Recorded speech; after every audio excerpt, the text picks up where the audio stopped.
Dans la vidéo de présentation du tableau périodique, on a parlé des métaux en disant que notamment dans la première colonne on avait les métaux alcalins, ici les métaux alcaïno-terreux, et puis là les autres métaux, et ici les non-métaux. On va parler aujourd'hui de la définition des métaux de transition, ce sont donc des éléments de transition. Alors dans certains manuels ou pour certains professeurs, la définition est assez simple, on dit que les métaux de transition sont les métaux qui sont compris entre les éléments du groupe 3 et du groupe 12, c'est-à-dire que tous ces éléments ici, pour toutes ces colonnes, 3 à 12, sont des métaux de transition. Alors c'est une manière de voir les choses qui est un petit peu simplifiée, et ce n'est pas exactement la définition qui est donnée par l'IUPAC. Alors l'IUPAC, IUPAC, c'est International Union for Pure and Applied Chemistry. En français, on dit Union internationale de chimie pure et appliquée. Moi, pour des raisons d'habitude, je dis IUPAC. Donc pour l'IUPAC, la définition d'un élément de transition, c'est un élément dont l'atome, donc la forme neutre, possède une sous-couche D partiellement remplie, ou qui peut former un cation dont la sous-couche D est partiellement remplie. Donc on parle ici de la sous-couche D, donc des orbitales D.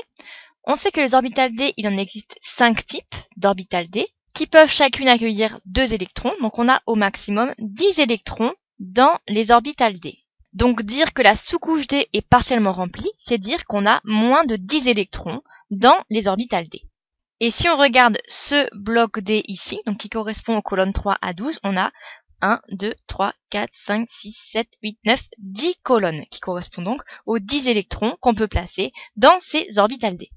Alors on va prendre un exemple, on va regarder le fer, et on va écrire la configuration électronique du fer, et voir si le fer est un élément, un métal de transition. Donc on va écrire la configuration électronique en utilisant la notation gaz noble pour que ça soit plus rapide.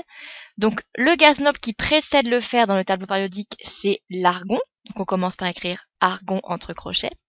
Et ensuite on arrive dans la 4e période. On va donc commencer à remplir l'orbital 4s, 4s2. Donc là j'écris la configuration électronique en observant le tableau périodique et en remplissant les orbitales de la gauche comme ça vers la droite.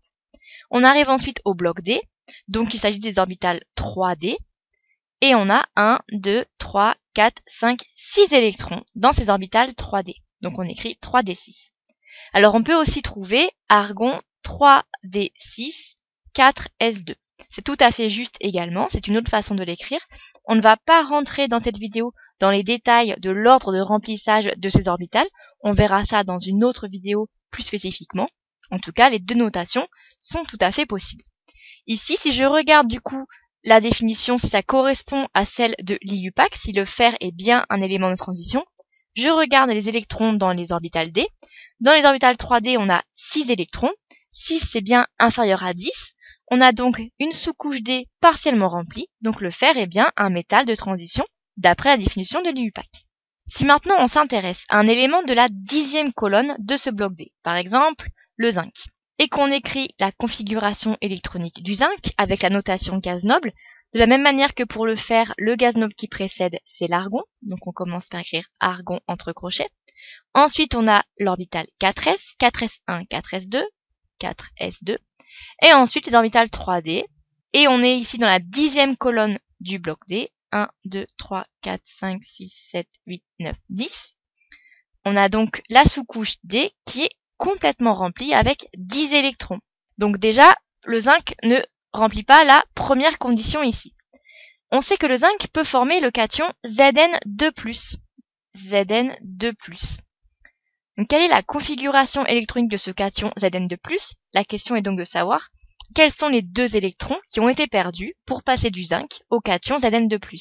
Eh bien ces 2 électrons, il s'agit des 2 électrons de l'orbital 4s.